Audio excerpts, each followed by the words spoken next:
Hi, my name is Amy Lervaag, and I'm going to be talking about commercial gene therapy, in particular, one of Bluebird Bio's products, and the role that nurses play in that treatment process.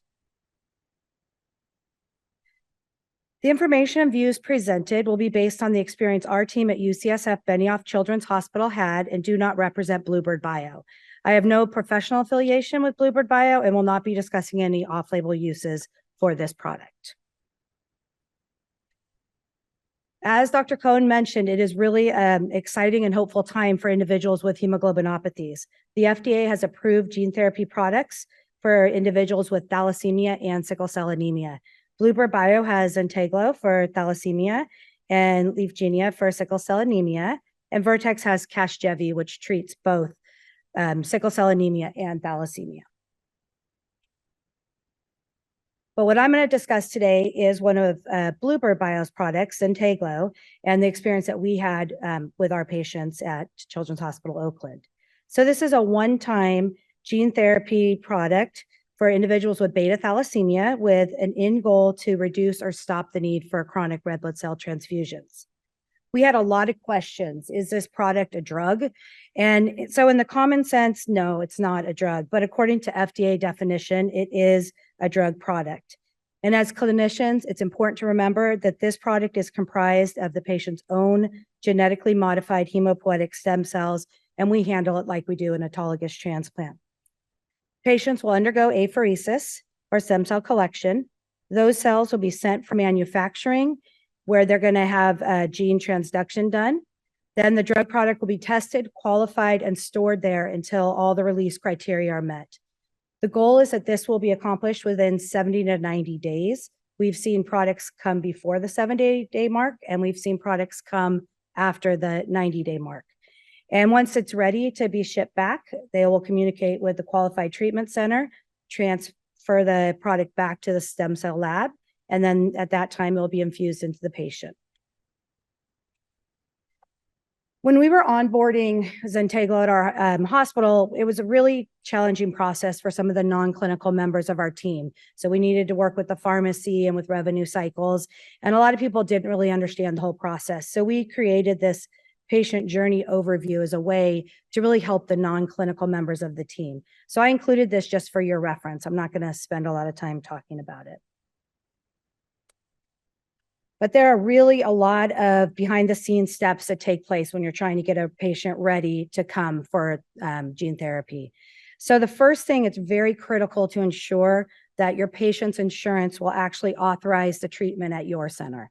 So a lot of the private pay insurances, they might dictate where your patient can go. They might not be able to come to Children's Hospital Oakland. They may have to go to Stanford, for example. So you really have to make sure that you can treat the patient at your center. And then once that's determined, that it's really insurance driven. You're going to do a consult with the patient, and then the insurance is going to give you a whole list of screening evaluations that need to take place before they'll even look to authorize this treatment. And a lot of these screening evaluations are very similar to what you would do pre-transplant, but we're doing them before pre-authorization. So you're doing echoes and EKGs and PFTs, some lab work. And then what we found is if there's any siblings, they all have to be tested, make sure they're not an HLA match, because that will, insurances will not want to authorize it if there is a matched donor. And we found that most insurances are also making us do unrelated donor searches to make sure there isn't a match out there from an unrelated donor. So once all of that is done and we're ready for authorization, you do the authorization for treatment, with the hospital stay and the collection and all of that. But then we also have to do a letter of agreement with the insurance companies to make sure that we'll get full reimbursement, because this is a very high cost drug, as are all the gene therapies. So when the authorization and the LOA are in place, you'll bring the patient back in for the consent. We have found this process can take up to 6 months to get the full authorization and the letter of agreement in place. So you bring them back in for their consent. They're going to consent for treatment, the apheresis and the treatment portion. And there's also a HIPAA form that we have signed. And both of those are required before you can enroll the patient in Bluebird Bio, and they'll get their ID number.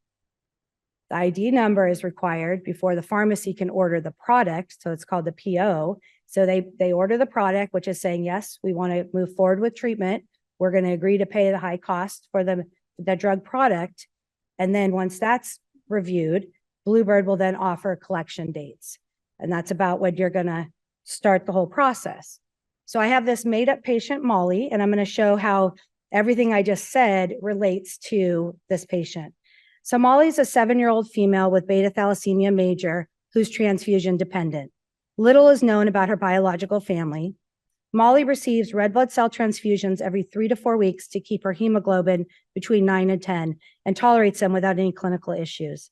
Her ferritin is 1,774.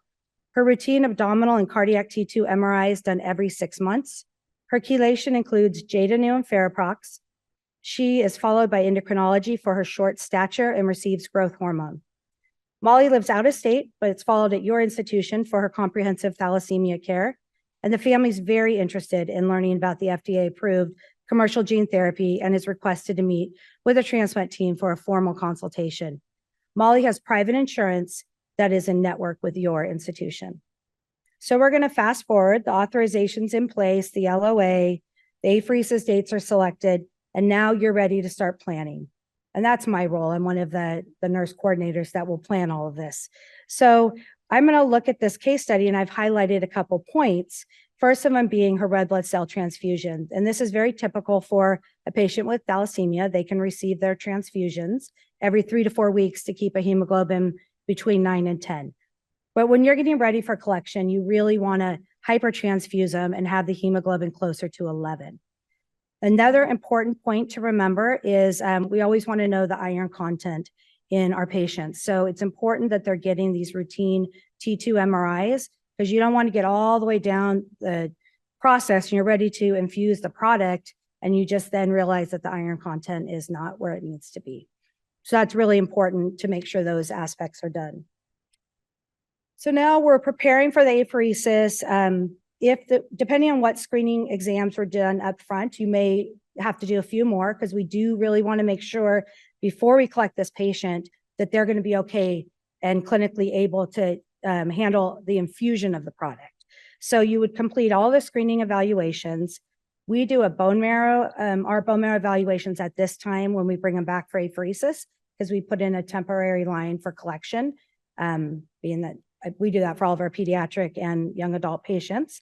And then we also offer fertility consults for all of our patients as well. And this is often done during this time. Like I mentioned, we're going to hypertransfuse Molly for 30 days prior to her collection. And this is really to improve the health of the bone marrow by decreasing the ineffective erythropoiesis. Medications are fully reviewed, and this is done by our nurse practitioners just to make sure there's no contraindications. And then education occurs with the family to discuss the process, what to expect, how to administer GCSF, and any side effects. All right, so we're going to have our patients arrive about 10 days prior to the procedure. We will see them in clinic the Monday, which is about 9 days before collection, do the history and physical I talked about. We will do our labs, including the IDMs. They have to be sent to our FDA-approved lab. We will have our patients meet with Child Life so they know what to expect. We do another consent at this point. We do the standard apheresis consent. So that's done usually at that clinic appointment. And then we talk to the family about their mobilization, the GCSF and plerixafor, so they know what to expect. For gene therapy products, the collection goal can be quite high. So you'll see a goal of something like greater than 26 million CD34 cells per kilogram, but that really is going to be dictated by the manufacturer. So it's going to vary from company to company. Setting up the collection time, this is done over a 3-day collection. The first 2 days are designated for the manufacturing, so they'll be collected. Then we send them to our stem cell lab for the first day, and then we would do the second day and send them, and then they go off to the lab for manufacturing. And then the third day we do for backup. What we found at our institution for our patients with thalassemia, we have been able to meet the manufacturing goal on day 1 of collection. So then we just do day 2 as our backup. As I mentioned, all of our patients will get a temporary catheter. They get that, and then they get admitted. We keep them inpatient during this whole collection process. And then once the collection's done and they're clinically stable, we will discharge them, and the product will be sent out for manufacture. So now I'm going to return back to our case study, and the manufacturing has happened. They're telling me my product is ready and it's met all the release criteria, and we're going to bring Molly in for her transplant. So I highlighted a couple points in this same case study. Once again, I highlighted the transfusions that Molly gets. We want to hypertransfuse again before the infusion.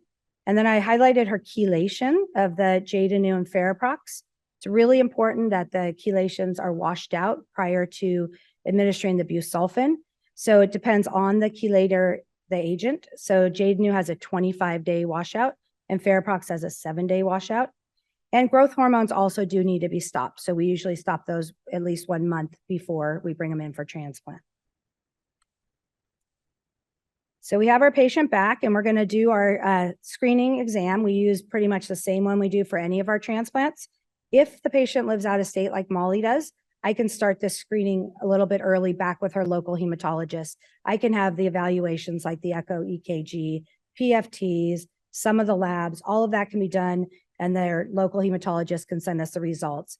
But we do, once again, do our IDMs at the screening, at the infusion time back with us because we send them to our FDA approved lab. We see them in the clinic, usually do a chest x-ray locally as well. Like I mentioned, we're going to hypertransfuse Molly for 30 days prior to the infusion. We're going to have our advanced practice providers review all the medications at the clinic appointment to make sure the chelators were stopped, that the growth hormones were stopped, and discuss any other medications that might be relevant for the transplant time. And then education occurs. So I spend a lot of time doing a nursing consult and educating the family, hopefully preparing the caregiver so they know what to expect when they're in the hospital and post-discharge. When we're getting ready for the infusion, we're going to admit our patients after they have a double lumen Broviac placed. So we'll have that placed and they get admitted to our floor. And usually the next day is when they start their busulfan. We do 4 days of busulfan. We do our PK studies with the first dose, and we'll adjust doses 3 and 4. They'll have 2 days of rest, and then we're going to infuse our product. The middle picture right there is one of our lab technicians, and he's in the room with a water bath, and that's where we thaw the product. So he will thaw the product. He will draw it up into a syringe, which you'll see in the third picture. That is actually a stem cell product. It's red, whereas these gene therapy products are clear, but I just really wanted you to see that it's in a syringe. So you pull them up into the syringe without the use of a filter. There are a few gene therapy products that you can use filters on, but what we found, most of ours, you do not use filters. And then we push the infusion in over 10 to 15 minutes.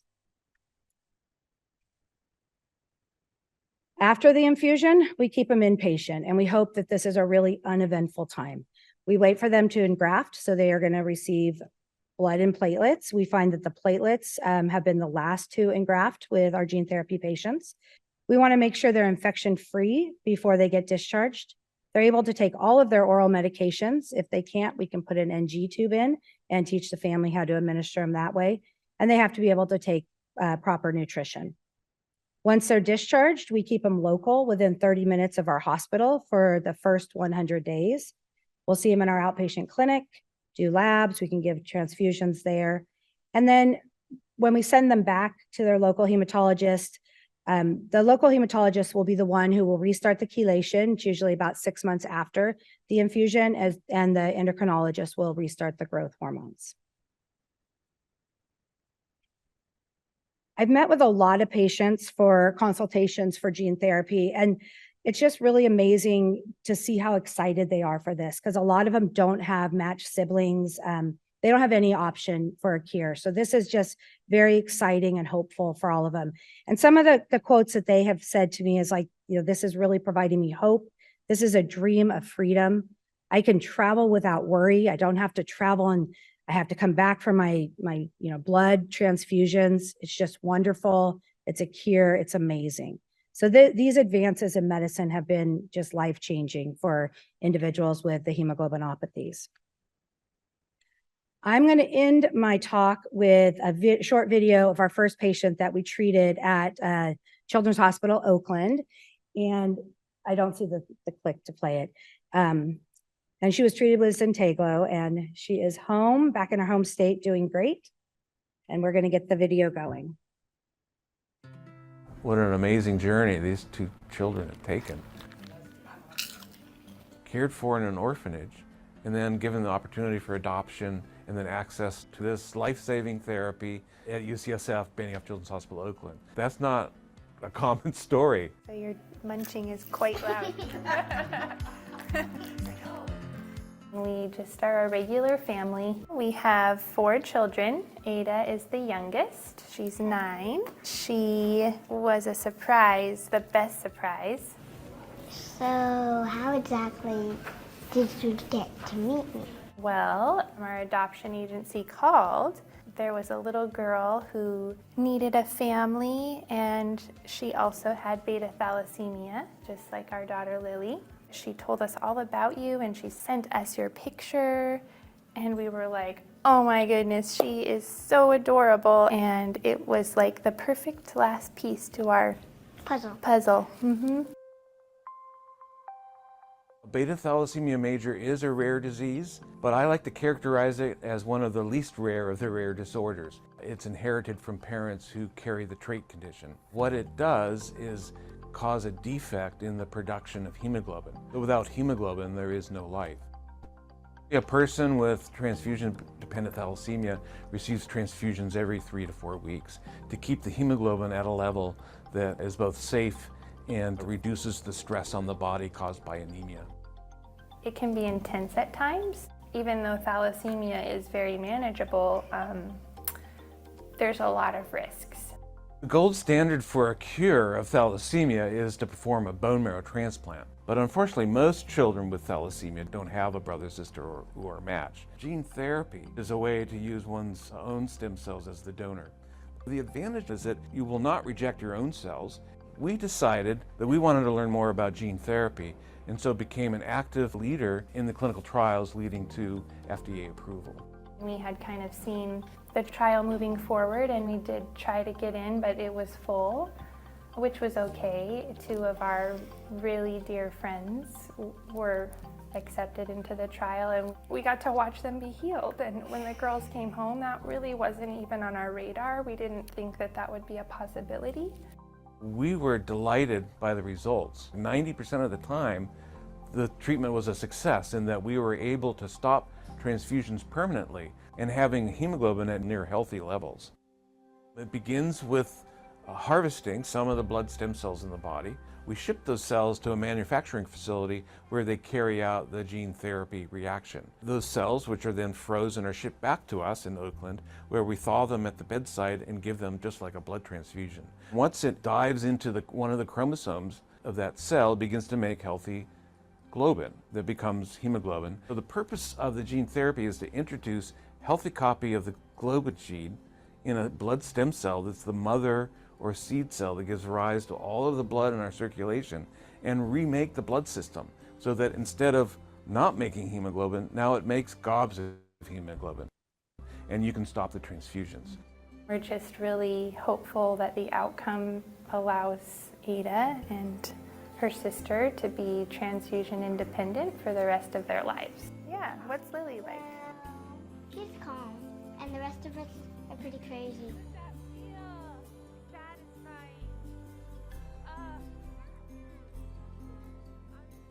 Being able to cure some of the children who inherit these disorders, curing a child with thalassemia so they never have to receive blood transfusions again, wow, I can feel really good about that, having done that a few times.